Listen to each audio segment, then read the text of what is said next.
कि नरेंद्र मोदी ने, अमित शाह ने और इलेक्शन कमीशन ने मिलकर हरियाणा का चुनाव चोरी किया है।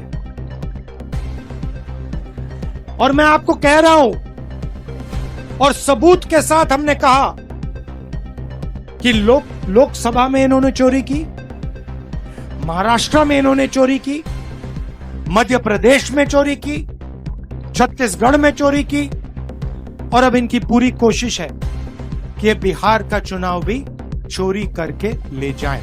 पता नहीं आपने मेरा जो हरियाणा पे प्रेजेंटेशन था वो आपने देखा या नहीं देखा? देखा। हरियाणा में 2 करोड़ वोटर हैं। पोलिंग लिस्ट पर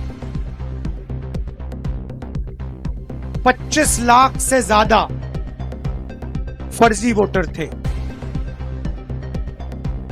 मतलब हरियाणा में इलेक्शन कमीशन की लिस्ट में 8 में से 1 वोटर फर्जी था। बीजेपी के लोग उत्तर प्रदेश में रहते हैं, उत्तर प्रदेश में वोट देते हैं और फिर चुनाव के समय वही लोग हरियाणा में भी वोट देते हैं। ब्राजील की महिला का नाम 22 बार, उसका चेहरा 22 बार वोटर लिस्ट पे आता है। एक बूथ में एक महिला 200 बार वोट दे सकती है। एक बूथ में एक महिला, उसकी फोटो 200 बार आती है वोटिंग लिस्ट पे। एक घर में 500 वोटर, हमने लोगों को भेजा, वहां पे 500 लोग नहीं रहते। दूसरे घर में 50-60 वोटर, हमने वहां भेजा, वहां वोटर नहीं रहते।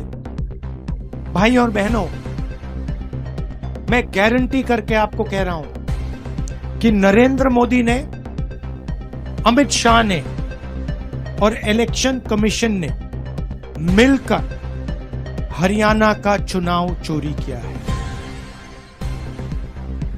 और मैं आपको कह रहा हूं और सबूत के साथ हमने कहा कि लोकसभा में इन्होंने चोरी की, महाराष्ट्र में इन्होंने चोरी की, मध्य प्रदेश में चोरी की, छत्तीसगढ़ में चोरी की और अब इनकी पूरी कोशिश है कि ये बिहार का चुनाव भी चोरी करके ले जाएं। बिहार में लाखों कांग्रेस और महागठबंधन के वोटरों का नाम काटा गया है। नए वोटर जोड़े गए हैं। हमें आखिरी मिनट तक वोटर लिस्ट नहीं मिलती। तो भाइयों और बहनों, ये बिहार की जनता को नहीं समझे। हरियाणा का चुनाव चोरी हो गया, मगर बिहार की जनता, बिहार का युवा, बिहार का जनरेशन जी यहां पे वोट चोरी नहीं होने देगा। सालों से नरेंद्र मोदी जी और अमित शाह चुनाव चोरी कर रहे हैं। पहले हमें सबूत नहीं था तो हम बोलते नहीं थे। अब हमारे पास ब्लैक एंड व्हाइट में आंकड़ों के साथ हाथ में सबूत है। इसलिए हमने प्रेजेंटेशन किया। स्टेज से कह रहा हूं, 100% गारंटी देके कह रहा हूं कि हरियाणा की सरकार चोरी की सरकार है। हरियाणा का चीफ मिनिस्टर, हरियाणा की सरकार, दोनों चोरी की सरकार।